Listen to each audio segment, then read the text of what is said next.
Welcome to my first podcast. I do not have a name for it yet, but I will soon, for sure. It'll come to me. If you don't know me, hi, my name is Sarah, and I am a purpose coach, which means that I help you find your soul meaning in life and what you're here for, and your values and your reason for being on this earth, and actually living it out as you want to. I've had the idea of starting this podcast for quite a while now, and the intention for this podcast is not only for me to share a little bit more about who I am and my experience and why I'm doing this, why I do the work that I do, but also to invite other people that inspire me, who either I know personally or who I follow online, or whose journeys and stories inspire me.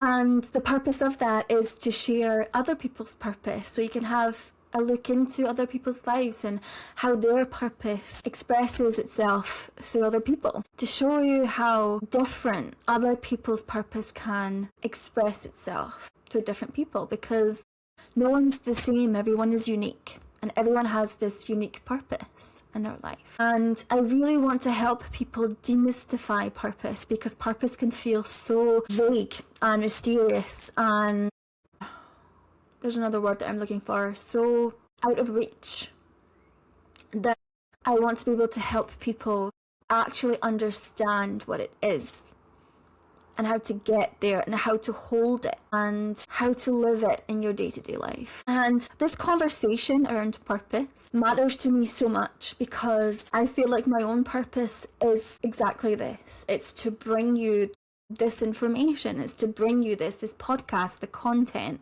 the people, the tools, the information about how you can do that for yourself with my help, but with other people's help as well, from other people's stories. I really hope that after listening to these podcasts, whether it's a guest that I have on, or me, just myself, having these solo episodes, that you really get something from it, and you can take little bits of information from it and take it with you in your everyday life. And yeah, so I want to share more about myself first and foremost. I grew up in Bonnie, Scotland. I was born there, grew up there till I was 13. I won't go into detail right now about the very things that led me to where I am today, but we will go into that very soon and in future podcast episodes, which I'm very excited about.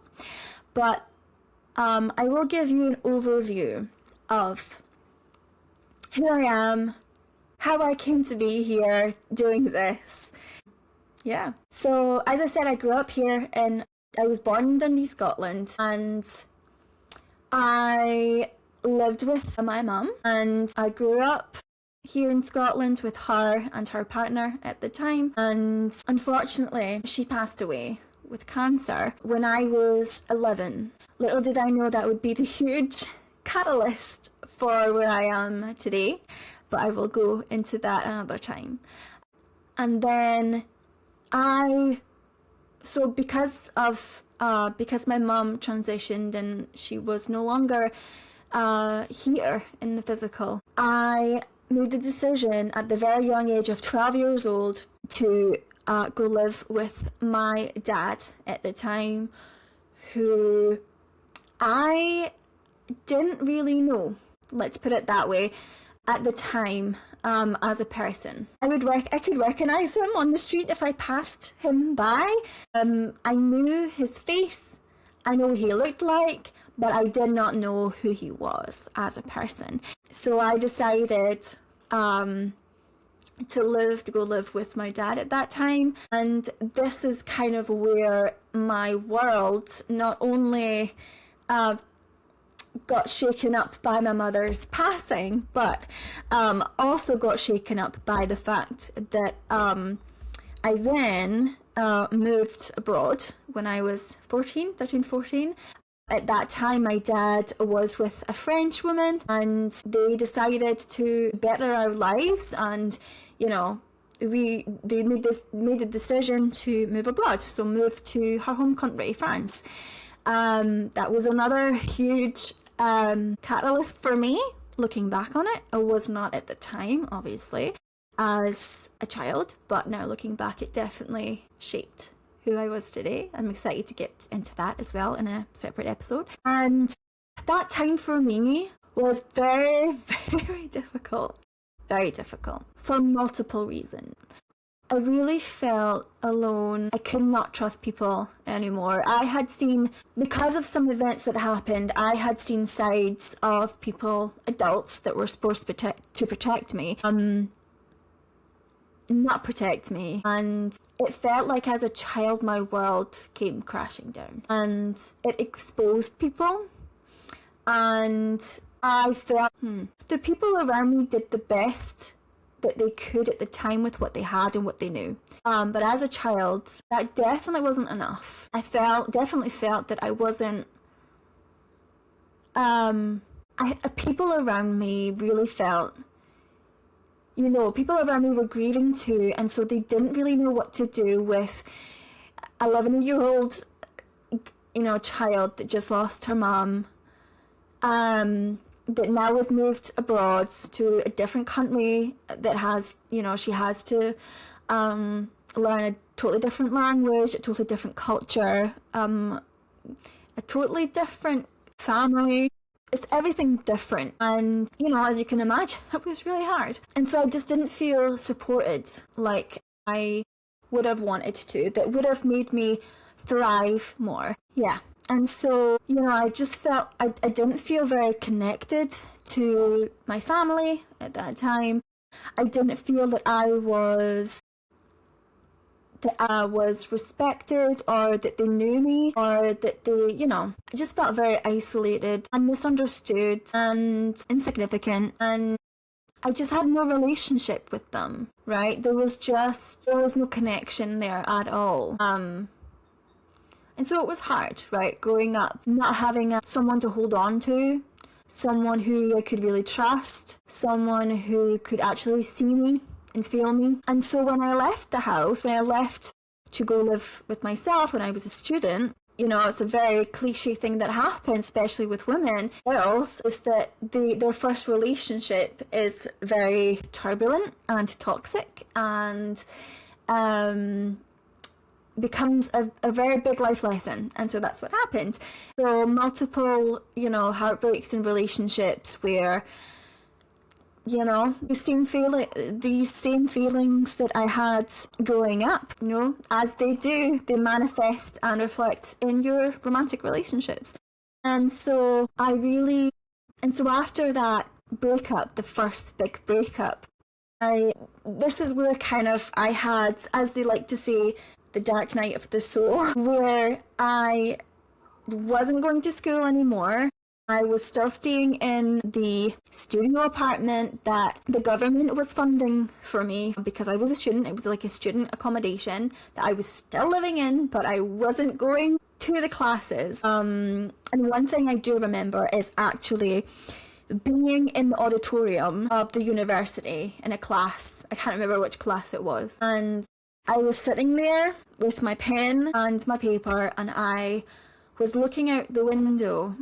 And I remember this. I will remember this for all my life. I was sitting out the window, and I thought to myself, I just had this moment of, that moment where everything just zooms out and you kind of see the situation from a third perspective, and you're looking into the scene. And at that moment, I was thinking, what the hell am I doing here? I'm not supposed to be here. And at that moment, I really felt it. I felt in my bones that something was saying to me, Sarah, you're not supposed to be here. You're not supposed to be here. And so that was the catalyst for me to make the decision to, to stop studying, to stop my studies, because it just didn't feel aligned anymore. And that was scary. That was scary, as you can imagine. And so, back to the dark night of the soul, this decision made me, just drop out of university. And I was still living in the studio apartment that the government funded for me because it was a student accommodation. And so because I wasn't signed up to school anymore, I wasn't getting the funding to pay the rent for the student accommodation. And so I had no money. I had no money to buy food anymore. I had no, I was just surviving. And this is when one of the best things happened to me in life. Obviously, at the time, it was hell. It was hell. And everything that I felt in my childhood just came back, because you have to deal with these things, otherwise they come back. And at that time, I remember being in my student apartment, lying on the bed with the blinds shut at 4 o'clock in the morning, nothing to eat. Well, like bananas, potatoes, like just had enough money to buy food, and depressed in my bed, binging on internet videos, YouTube. And I came across this video of someone that I felt really pulled to, but never really watched her videos. But I kept coming back to them, and YouTube kept recommending me these videos of her. And one day I went, you know what, I'll just watch this video. So I watched 1, and then 2, and then 3. And then I ended up just subscribing to her, and then I binge watched her videos. And this was one of the huge turning points for me, was helping me get out of that rut, helping me make the first action step towards betterment and getting out of this stagnant energy. This person's called Teal Swan. Her content helped me so much. That's when I discovered spirituality and inner work and shadow work. And I just got hooked. I kept binging content on spirituality and shadow work and inner work. And I didn't stop. And it has been my passion ever since. And it has led me to doing this. And throughout the years since then, I've went back and forth with this career of coach, of becoming a coach, of helping other people. And I've always had one foot in and one foot out, until I really decided and made the decision to put 2 feet in. And I understand that now, yes, like this is one of the things that I fully believe in, that I fully am doing. And this, I can feel in my bones that this is my passion and this is my purpose, is to help extend everything that I've learned to other people, to help them. And so in 2022, I moved back to Scotland. So I live back in my hometown now. Actually really enjoying it. And now I'm doing this because I finally decided to get out of my own way. All gonna die. Purpose for me means live your life that has meaning. Live a life that has meaning. And for me, if I don't do this, then my life has no meaning. So I finally decided to get out of my own way and do it. Obviously, there is multiple aspects to the becoming of Sarah, but in a nutshell, let's just say that that's the quick version. My wish for everyone on this planet is to live a life that is so aligned for them. To live a life where you wake up every day and say, this is my life. Oh my God, is this my life? I want that for everyone, whatever that looks like to you, to them. I want joy and happiness and fun for everyone. I want to show everyone that what you want is possible. You get to have what you want. You get to have what you want. Whatever that looks like, whatever kind of life that looks like, you get to have it. And I will show you. So if you want to know how, join me. Join me, because I will show you, and we can do it together. I want to help you. I want to help you create the life that you I want to help you create the life that you want. Like nothing is off bounds. Like I want to help you create that. Let's create it together. I'm so excited. Wherever you are listening from, I hope you have a great day, and don't hesitate to connect with me on Instagram at sarahjane.brand. And yeah, I hope you're having a wonderful day. Bye.